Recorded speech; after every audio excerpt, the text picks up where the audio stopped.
It's been 3 weeks since we learned LeBron would be a free agent, but he is far from the only big name left waiting to put pen to paper this summer. And two of the most notable stars that are left here to sign, James Harden, Draymond Green. Now, both are expected to stay with their current teams, but the contracts, they may be on hold until LeBron makes up his mind, whenever that may be. The free agent pool, though, is still deep, and we're almost at the end of July here. DeMar DeRozan, Bradley Beal, Jonathan Kuminga, and remember, Russell Westbrook. They all have yet to land a new team or a new deal. And finally, the restricted free agents, too. The Pistons, they don't have a deal yet with their All-NBA center, Jalen Duren. The same goes for the Nuggets with Peyton Watson. And then the Clippers with Benedict Mathurin as well. So alongside Gabe McMenamin, Ramona Shelburne, Mark Spears, I'm Malika Andrews, Kendrick Perkins beaming in from Houston. And yes, we know, everybody does, LeBron is the story of the summer. And it's very difficult, right, to have a conversation about free agents and free agency that doesn't start with LeBron. But we are going to try here on this on Tuesday on NBA Today. So, Perk, what other free agents do you have your eye on here?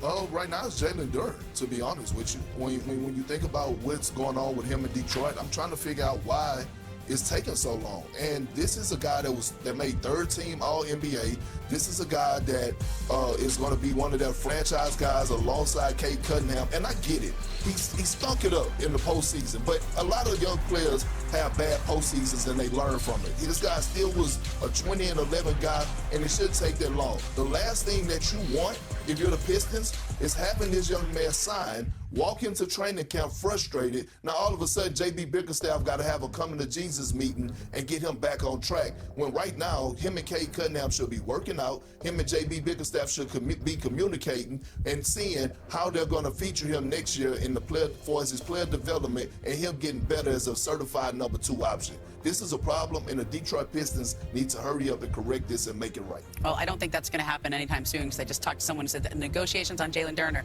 at a standstill right now, could take deep into August, could take quite a while. And I think that's because teams that tried to get Jalen Duren, the Lakers were one of the teams that pursued him, they just had a sense that Detroit was going to match anything that was offered to him. And so they can't afford to lose him, and yet it's going to take a long time because they can't agree on what his value is and how you use that value in building the team. You know, someone close to Jonathan Kuminga, and he's somebody I'm intrigued about, said that he's in that long line of traffic behind LeBron James. Just waiting for him to pull over so they can get by, and DeMar DeRozan in that traffic too. That he just, you know, he said LeBron's a senior citizen of the league, driving 15 miles per hour on the 65 road. And, you know, Kuminga didn't get his $24 million exercise option, and right now there's just not a lot of money out there, and they're trying to come up with stuff. They're hoping that Atlanta will do a sign and trade, but does Atlanta want to add some more contract?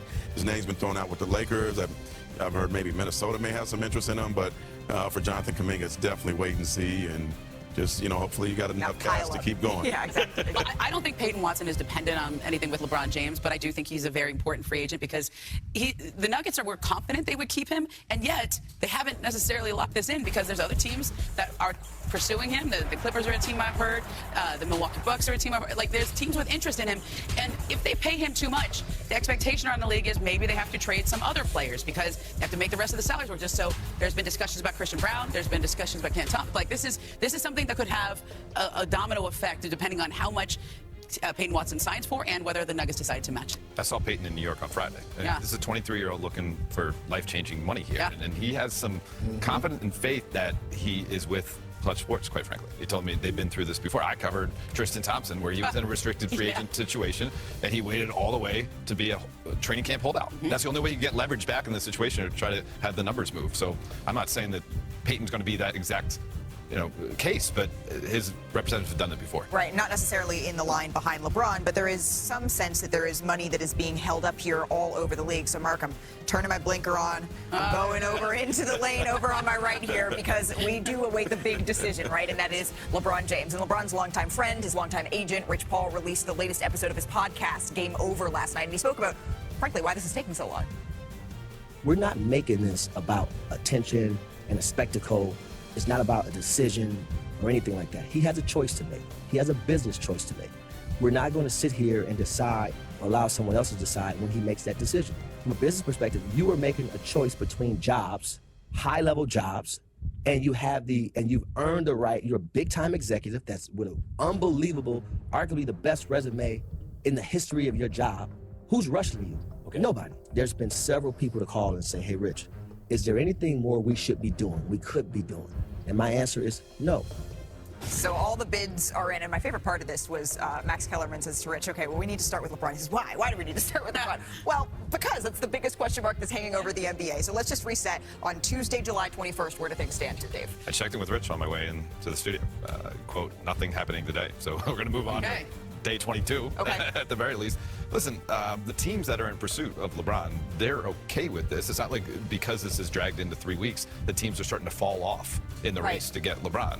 It's a cost of doing business to some degree. Now, Rich is adamant that he doesn't know what LeBron's going to do, and LeBron doesn't know what LeBron's going to do. And so any amount of pressure from an outside team or from the league commissioner, Adam Silver, is not going to affect things.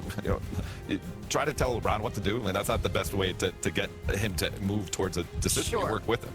And you're not the only one, Dave, who's checking in with their sources this morning. I heard that one Mr. Kendrick Perkins has been making a couple of phone calls. Perk, what did you learn? Well, I did. I had to call Rich Paul, little snotty nose ass, and I asked him, hey, man, what is the hold up? I said, what is the hold up? Is it money? Does the team need to make a move?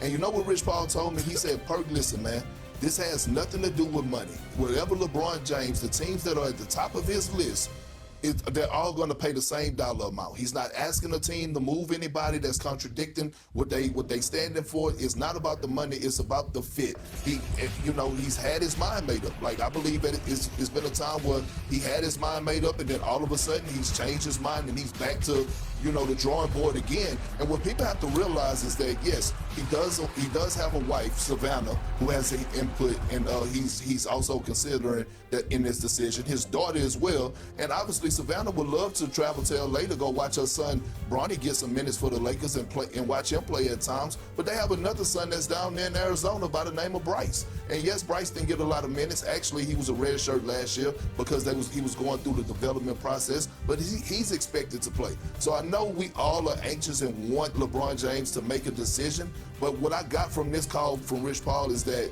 and I understand it now, he's like, Perk, I'm not going to rush, and he shouldn't rush. One, it's not about the money. He's not forcing the teams to make any type of trades or moves. It's solely about what's the fit, what's comfortable. So I'm pretty sure at some point throughout this process that he was leaning one direction, then all of a sudden he changed his mind. He was leaning another direction, he changed his mind, and it's part of it. We're talking about arguably the greatest player to ever play the game of basketball. And